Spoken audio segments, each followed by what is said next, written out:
إن الحمد لله نحمده ونستعينه ونستغفره ونستهديه، ونعوذ بالله من شرور أنفسنا ومن سيئات أعمالنا وفتن زماننا. من يهده الله فلا مضل له، ومن يضلل فلا هادي له، وأشهد أن لا إله إلا الله وحده لا شريك له، وهو ولي الصالحين وناصر المستضعفين وقاصم الجبارين. وأشهد أن سيدنا وإمامنا وقدوتنا محمدًا عبد الله ورسوله. نشهد أنه بلغ الرسالة وأدى الأمانة ونصح الأمة ومحى الظلمة وجاهد في الله حق جهاده، فصلوات الله وسلامه عليه وعلى آله الأطهار وصحبه البررة الأخيار، ومن دعا بدعوتهم وسار بسيرتهم إلى يوم الدين. مسلمانانی بەڕێز و خۆشەویست، سڵاو و ڕەحمەتی خوای پەروەردگار بڕژێ بەسەر هەموو لایەکدا ئینشاءالله. جەژنی قوربانی پیرۆز لە هەموو لایەک پیرۆز بێت. خوا بیکە بەمایەی خێر ئینشاءالله. جەژنی خۆشی و قوربانیدان بێت. جەژنی ئاشتەوایی ناو ماڵی کورد بێت. جەژنی یەکڕیزی و تەبایی و برایەتی بێت ئینشاءالله. چەند پەند و ئامۆژگاریەک لە قیسە و بەسەرهاتی ئیبراهیم و ئیسماعیل سەلات و سەلامی خوایان لەسەر بێت. ناونیشانی وتاری ئەمڕۆمانە پشت بەخوا. چۆن خوای پەروەردگار بەڵاو موسیبەت زوو لا دەبات لەسەر بەندەکانی، چۆن بەپەلە بە سەریعی بەڵاو موسیبەت نامێنێت لە وڵاتە. کەسێک خوا تاقی ئەکاتەوە تووشی بەڵایەکی دەکات، چی بکات زوو ئەو بەڵایەی لە کۆڵ ئەبێتەوە. ئیبراهیم سەلات و سەلامی خوای لەسەر بێت، کاتێک خوا تاقی کردەوە و تووشی ئەو بەڵا گەورەیە بوو بەوەی کە ئەبێت کوڕەکەت سەر بڕی بە دەستەکانی خۆت. امتحانێکە، ئیبتیلایە. إن هذا لهو البلاء المبين. خوای گەورە دەفەرمێ بەڕاستی ئەوە بەڵاو موسیبەتێکی ڕوونە. کەسێک فەرمانی پێ بکرێ بە دەستەکانی خۆی جگەرگۆشەی خۆی سەر ببڕێت، وەلەو موسیبەتە ناڕەحەتتر فەرمانەکەی خوای پەروەردگار ڕاستەوخۆ نەهاو بۆی.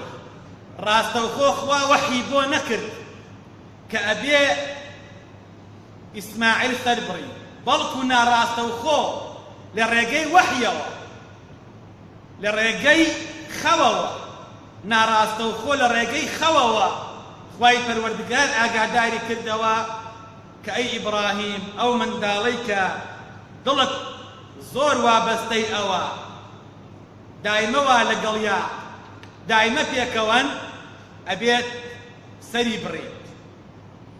فلما بلغ معه السعي قال يا بني إني أرى في المنام أني أذبحك فانظر ماذا ترى.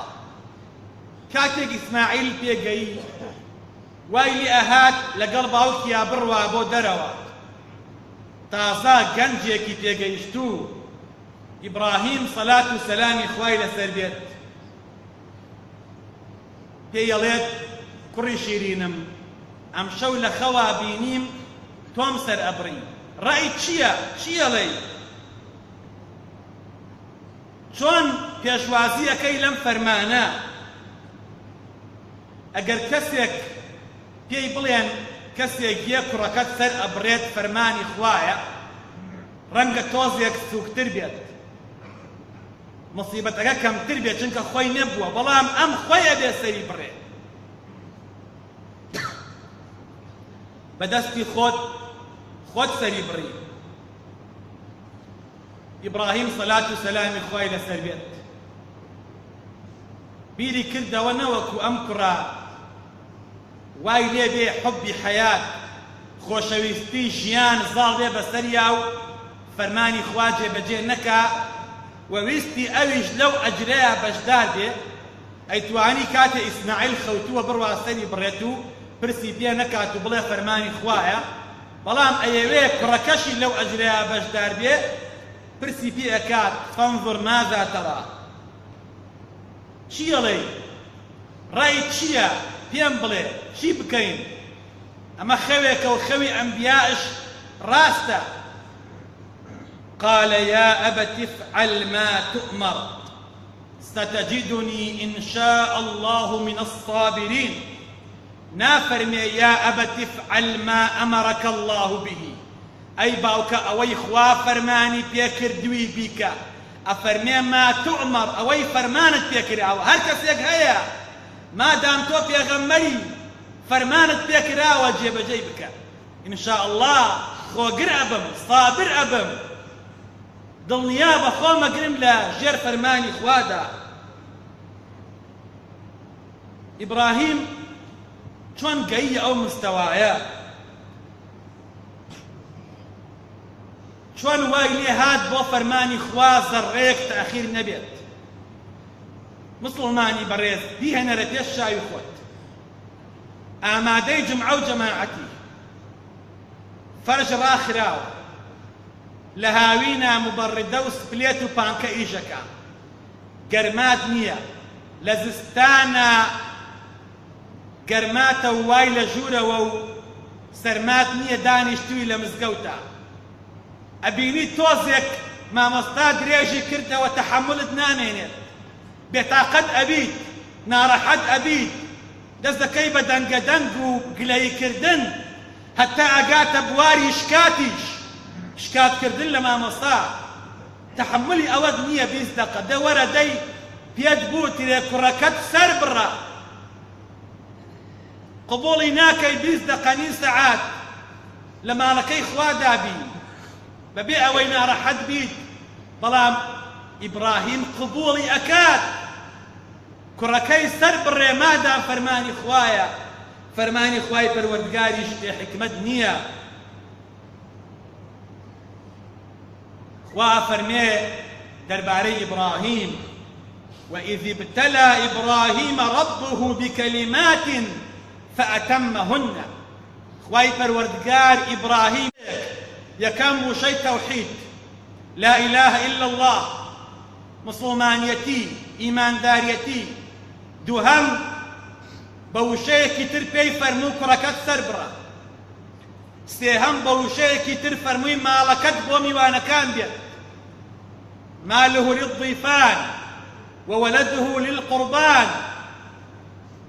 خوای گەورە ئەفەرمێ فەئەتەمەهن، هەموو یانی جێبەجێ کرد، هەموو فەرمانی خوای جێبەجێ کرد. کە فەرمانی خوای جێبەجێ کرد خوا فەرمووی قال إني جاعلك للناس إماما، ئەوا تۆمان کرد بە پێشەوای هەموو خەڵکی. چ کاتێک ئەبی بە پێشەوای خەڵکی؟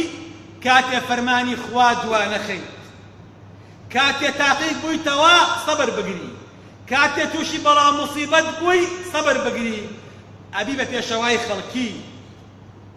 مسلمانەکان، مسلمان بوون واتە تەسلیم بوونی فەرمانی خوا. کاتێ تۆ مسلمانی کە تەسلیمی فەرمانی خوا بیت با پێشووی ناخۆش بێت.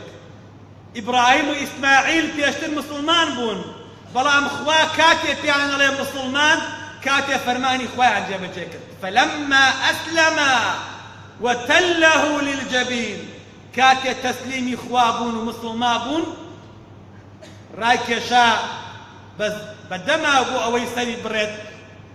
ئەو کاتە خوای گەورە ناوی ئەنێ بە مسلمان، بە تەسلیم بوو مسلمان بوون واتە تەسلیم بوونی هەموو فەرمانێکی خوای پەروەردگار با پێشمان ناخۆش بێت.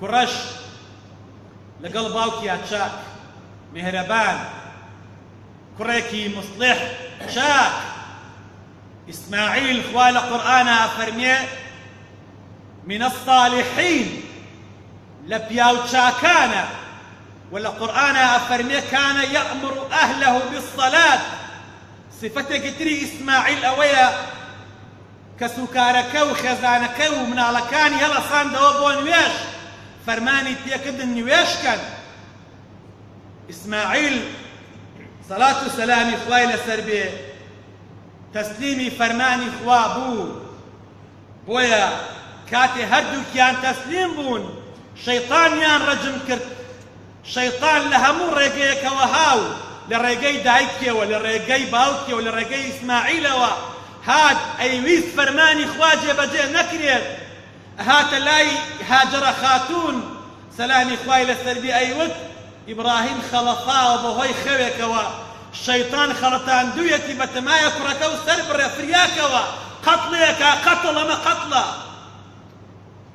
الشيطان لو رقيوا أيويس فرماني خواجه بجي نبي بلام كاتي همويان تسليمي فرماني خوابون وناديناه أن يا إبراهيم قد صدقت الرؤيا خوا فرمي بان مانكر أي إبراهيم حولت الرؤيا إلى الواقعة براستي خوكت قراب واقع قد صدقت الرؤيا راسب لقى الخوايا مسلمان كان خواي پروردگار نعمتك بيه بخشيت ضلت بو نعمة زور خوشة مفسرين أفرمون إبراهيم صلاة وسلام خواي لسربي إسماعيل زور خوشويست زور لقل يابو زور هو قريبو خواي پروردگار ويستي تحقيقات وبزاني آية فرماني خواي زياتر خوشوي يا إسماعيل كان يعني زياتر خوشوي أما دي فرماني خواجه بجيبك يا كركي للاي بيت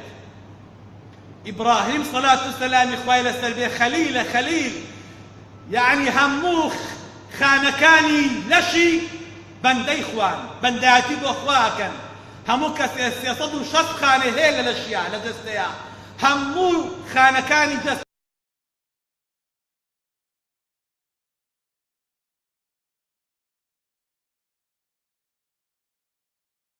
إبراهيم مكاتي خلق وردقار بديلي نار بو إسماعيل شقو بفرماني خواني بري كاري نكر آقر بفرماني خوان نابي بستوتيني دريا بفرماني خوان نابي يونس بخنكيني لناو سكيماسيا موسى نابي غرق كال بحري نيلا أما همي فرماني خوايا أو أنا همي مأموري خوان بفرماني خواي پروردگار كاركن براستي باشان خوا فرمي إن هذا لهو البلاء المبين وفديناه بذبح عظيم براستي بلايك بو أوا بلام إبراهيم لجيريا تاقيقو يوو ستركود ناجح بو نجاحتي هنا فرماني خواي پروردگاري جيب جيكر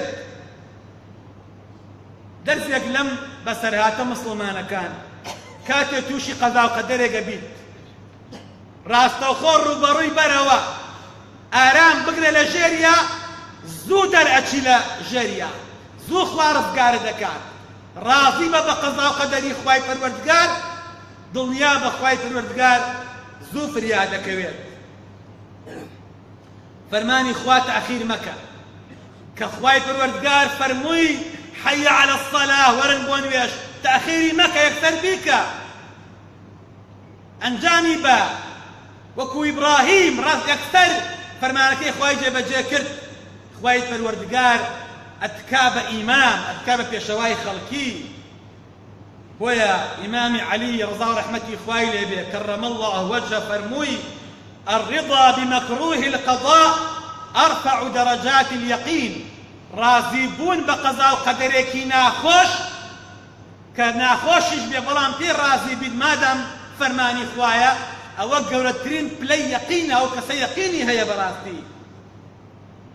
ئیبراهیم سەلات و سەلامی خوای لەسەر بێ کاتێ وازی لە باوکی هێنێ لەبەر خوا، باوکێکی بتپەرست بتتاش بتدروستکەر لەبەر خوا وازی لێ هێنێ ئیعتیزالەکە لێی خوا ئەیکا بە باوکی پێغەمبەران لەبەر خاتری ئەوەی وازی لە باوکی هێناوە لەبەر خوا بە گوێی باوکی نەکردووە لەبەر خوا، خوا ئەیکا بە باوکی هەموو ئەنبیا ملة أبيكم إبراهيم. إبراهيم صلاة السلام خوای لەسەر بێ دعاء ونزاو پارانەوە ئەکا ئەفەرمێ رب اجعلني مقيم الصلاة ومن ذريتي ربنا وتقبل دعاء. پەروەردگارە داوان لێ دەکەم بمگێرە بەو کەسانەی کە نوێژ ئیقامە ئەکەن، ئیقامەی نوێژەکەن، نەوەکانم فێری نوێژ بن، خوایە کۆمەکیمان بکەین نوێژکەین. لە قورئانە خوا تۆماری کردووە ئیبراهیم داوا ئەکا لە خوا کۆمەکی بکە نوێژ بکە. خوای پەروەردگار لە پاداشتی ئەوەیە وای لێ ئەکا بێ لە هەموو نوێژێکە ناوی ئیبراهیم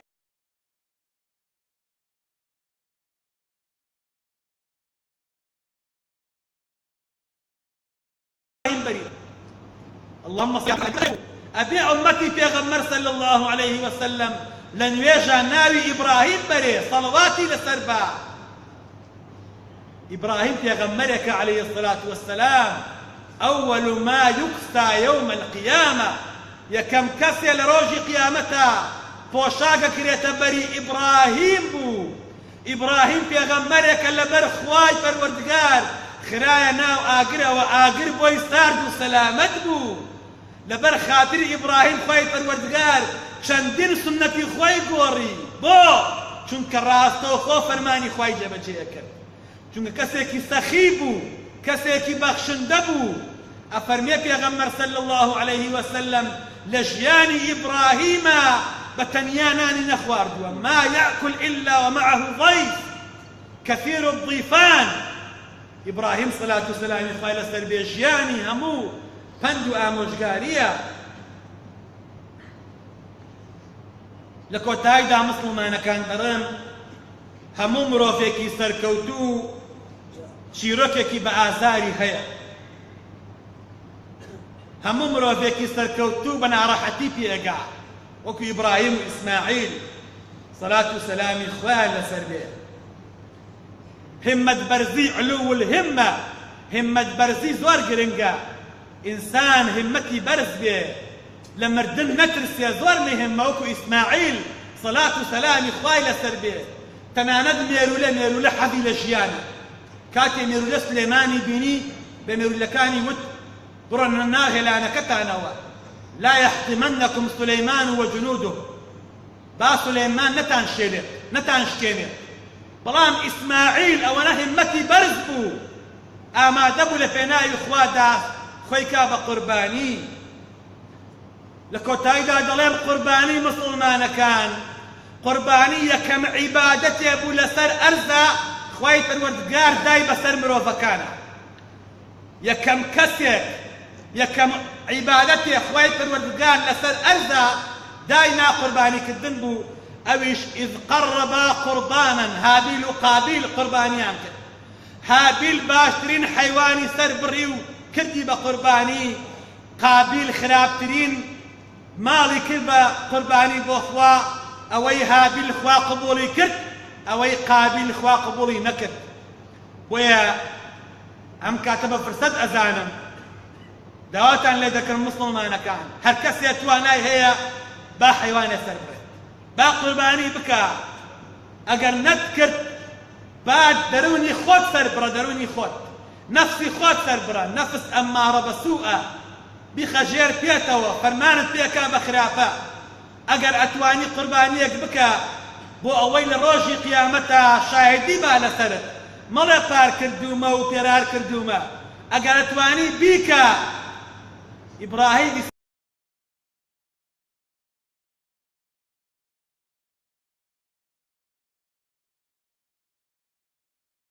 إسماعيل سەر بڕێ کوڕی نازاری تو یا خوێنەکەی بێ ولكن يناله التقوى منكم ببستي أوي أخوي پروردگار ئایا تۆ ئامادەی ماڵەکەت سەربڕی بۆ خوا ماڵەکە لە دڵتا چەکەرەی کردووە خۆشت ئەوێ لەناو گیرفانتە لەناو دڵتایە ئەگەر سەرت بڕی ئەوە نیشانەی صدقە کە خوا زیاتر خۆشەوێت تا ماڵەکەت داوا لە خوای گەورە دەکەین خوای پروردگار تاعەتمان لێ قبوڵ کە ئینشاء الله داوا لە خوای گەورە دەکەین خوا موانەتیماندا بتوانین هەموومان قوربانی کەین ئینشاء الله خوا لە گوناهمان خۆش بیت خوا عاقبەت خێرمان بیت خوایە ئیمانمان سەلامەت کەیت خوایە گیان جەژنمان لێ پیرۆز کەیت خوایە سڵاحی حاڵمان بکەیت خوایە وڵاتمان ئەوەدان کەیتەوە وڵاتمان لە هەموو فیتنە و فەسادێ بپارێزی یا ربی خوایە گیان تاعەتمان لێ قبوڵ کەیت قوربانیمان لێ قبوڵ کەیت رزق ڕۆزی مسلمانان بێ یا رب العالمین ئەوەی هەژارە دۆڵەمەندی بکەیت ئەوەی دۆڵەمەندە خوا ڕزقی زیاد بکەیت یا ربی خوایە گیان لە گوناحی باوک و دایەکمان خۆش بیت لە گوناحی مردووەکانمان خۆش بیت یا ربی خوایە شیفای نەخۆشەکانمان بی بە تایبەتی ئەوە فەرتێ لەم گەڕەکە نەخۆشە یا ربی خوایە ڕەحمی پێ بکەیت خوایە شیفای بی خوایە بە ئومەتی پێغەمبەر حەسێبمان بکەیت خوایە گیان وڵاتمان لە هەموو فیتنە و فەسادێ بپارێزی یا ربی خوایە هەر کەسێ دیفاع لەم خات و خەڵکاکە خوا ناجێتی بکەیت ئەوەی خائینە خوایە چاکی بکەیت ئەگەر چاک نابێ خوا لە ناوی بەری خوایە بە ئیسلامەتی بمانژێنی بە ئیسلامەتی بمانرێنی خوایە بە شەفاعەتی پێغەمبەرمان خەی آمين والحمد لله رب العالمين أعوذ بالله من الشيطان الرجيم ربنا آتنا في الدنيا حسنة وفي الآخرة حسنة وقنا عذاب النار اللهم آمين